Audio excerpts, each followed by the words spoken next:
It's like he's on duty, so he has to keep going with the mission, despite the fact he's just witnessed it or discovered his brother is dead. How's it going, guys? Welcome back to the channel, and today I'm watching the final episode in Season 1 of Star Trek, the original series, Operation Annihilate. So I started back in January, I think. So yeah, finally got to episode 29. There's been some really good episodes in the season, particularly the episode last week, City on the Edge of Forever. Brilliant episode, really liked it. If you want to go back to the playlist, um, you can find my reaction to that episode. Really enjoyed it. So this is going to be a hard act to follow. I kind of feel a little bad for it because yes, last week's episode was so good that it's going to be tough to follow this, but hopefully I'll enjoy it. And there'll be a full uncut reaction to this episode as well, like there is of all the other episodes. They're on my Patreon page, and if you'd like to support the channel further, the link to the Patreon page will be there. There's different tiers with different perks, and I would really appreciate it. Just to help the channel, help the support of the channel. But yeah, with that, I will watch Operation Annihilate. Evaluation, Mr. Spock. As I speculated, Captain, the overall pattern of mass insanity destroying civilizations. 200 years ago, Lavinius V was swept by mass insanity. Then, Theta Cygni 12. We're picking up a ship on our sensors, heading directly into the Denovan sun. He'll burn up. Plot an interception course, Mr. Sulu. The course is straight for the sun. He's trying to commit suicide or something? Acknowledge. Or maybe he's knocked out. Outer hull temperature now 480 degrees and rising. It's finally gone. I'm free. He burned up, Captain. Shit, I thought they'd get him. Reverse course, 180 degrees about. There's one possibility. Mass insanity may have reached this planet, too. Captain. Jim, your brother Sam, his family. Aren't they stationed on this planet? Oh. Someone meets some of Krug's family. Please hurry. Help us. I don't have much time. They'll know. Please. Is that his sister-in-law? Contact broken, sir. Re- I'm sorry, sir. I'm not interested in your excuses, Lieutenant. Re-establish contact with that transmitter. Jeez, a bit harsh. It's a bit harsh. Did you know who that woman was? Yes. You were right a while back. My brother Sam lives on Denver. He's a research biologist. That woman His wife. sounded like his wife. Why do I feel like there's some kind of ambush going to happen or some kind of trap going to be Almost laid? 1 million inhabitants of Denver. Where is everyone? They're here, Captain, in the buildings. Strangely quiescent.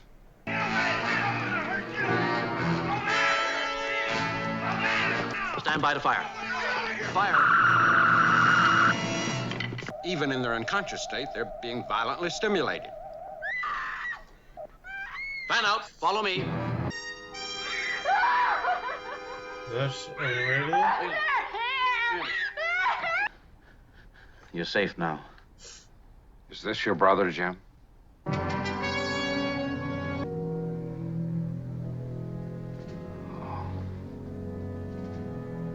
Sam was my brother.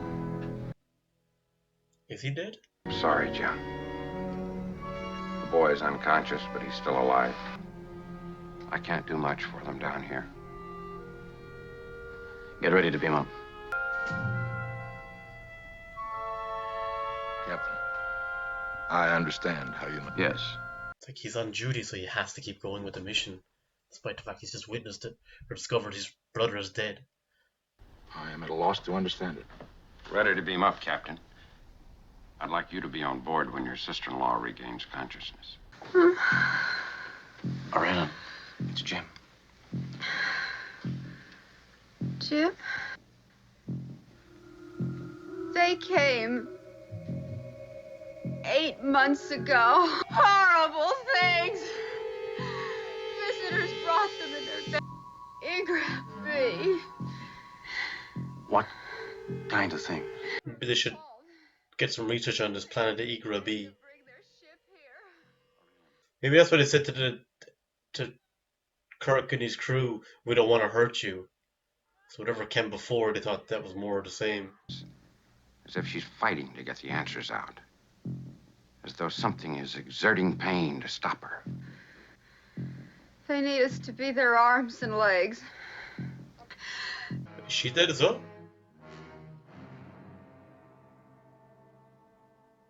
Fucking hell.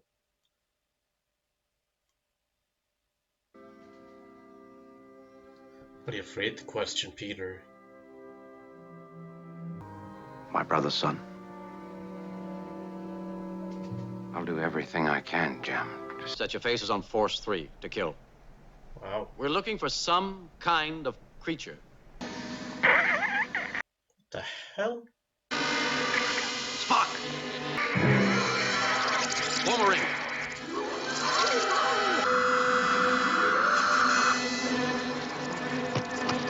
Okay, I thought it was doing no effect. This weird jellyfish or something. Not only should it have been destroyed by our phasers, it does not even register on my tricorder. Can't aboard. It's too closed in here. Maybe a trap. Let's move out. He's right. Oh!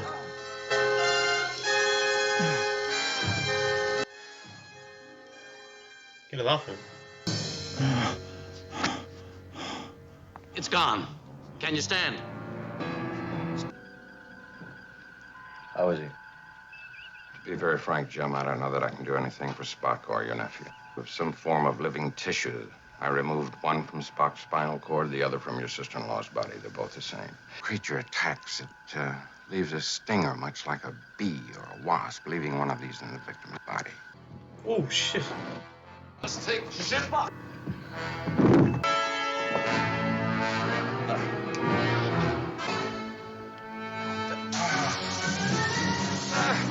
He's trying to get back to the planet. Get him back to the sick bay. Use security restraints. These restraints will no longer be necessary. Nor will your sedatives, Doctor. I apologize for my weakness earlier when I tried to take control of the ship. I'm a Vulcan, Doctor. Pain is a thing of the mind. The amount of pain the creature can inflict upon him. But whether he can control it hour to hour. I have my own will, Captain. But we can't take any Yeah. chances. It's a bit soon. My nephew. If he regains consciousness, will he go through that? Yes. I don't care what it takes or costs. You've got to help them. Jim, there are over 1 million colonists on that planet down there. Just as much your responsibility. Well, his nephew is... Well, if he wakes up, he'll go through that same torture as well. And Spock obviously is a great friend and a comrade of his. I am a Vulcan. It's not easy I am a to be Vulcan. captain in that situation. What if he takes the nephew with him? Freeze right there, Mr. Spock. Or I'll put you to sleep for sure. He said he was transporting down to the surface, sir. Your orders were that no one was to beam down unless you authorized it. One of the creatures will have to be captured and analyzed, Captain. We did not have a clear opportunity to do so earlier. Beam him down. Stay in constant touch with us. Give him your phaser. He'll need that, too. And don't give me any damnable logic about him being the only man for the job. I don't have to, Bones. We both know he is.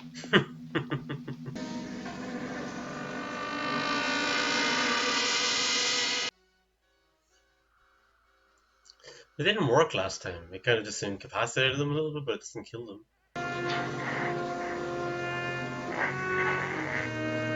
You may be controlling the pain, Mr. Spock, They're not necessarily okay. but you're far from all right. Yeah. A one-cell creature resembling more than anything else a huge individual brain cell. One cell in a larger organism. An incredibly huge organism, in fact. Physically connected to the other cells. It is, nevertheless, part of the whole creature, from a place where our physical laws do not apply. We may therefore find it difficult to destroy, Captain. But not impossible, Mr. The Denovan that flew into the sun cried out that he was free, that he had won. That's the angle to work on, gentlemen. From medical and life science departments within the hour. Within the hour. Jeez. It's asking a lot. But Bones is still unsure. I wonder if he's still suspicious that Spock may turn back in. You know, he may not be able to.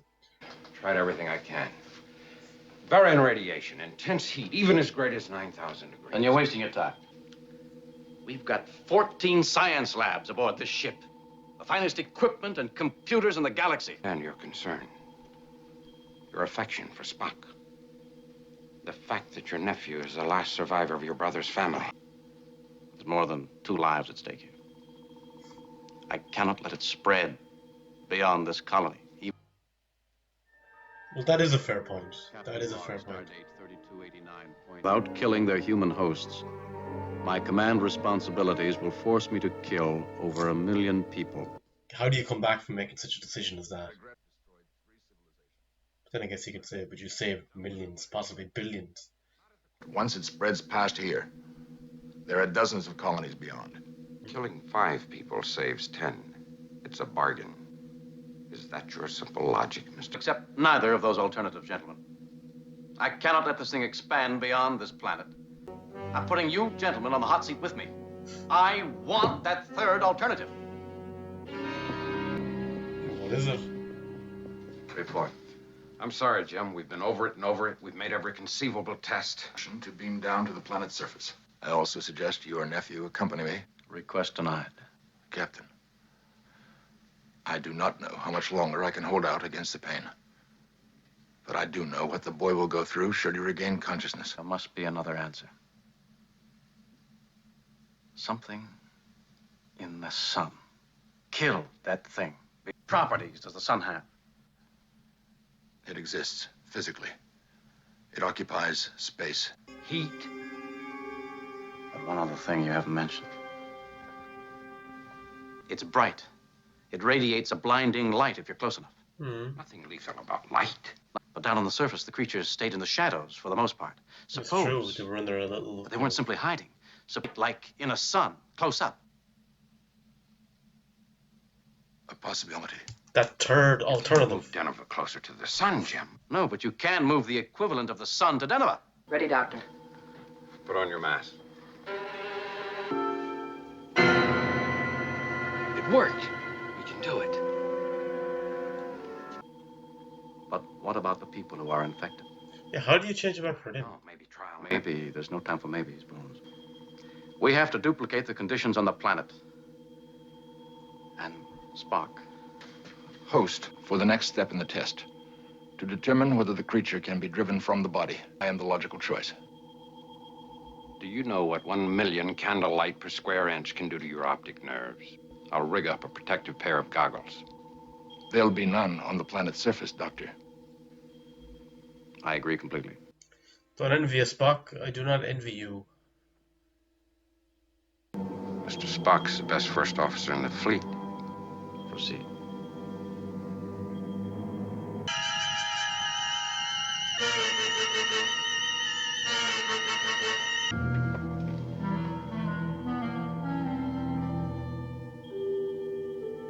Spock, are you all right? The creature within me is gone. I am free of it. Says it in such a non-celebratory way. And I'm quite blind. Oh, shit. Well, we psyched to come back. Doctor, the results of the first test on the creatures remains.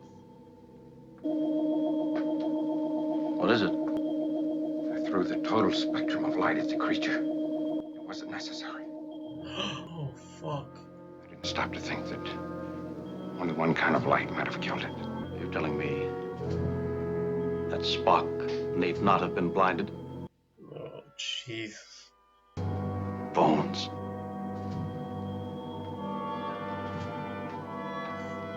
Take care of him.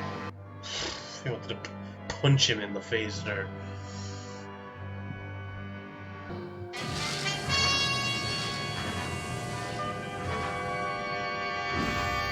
$210 ultraviolet satellites now in position. 72 miles altitude.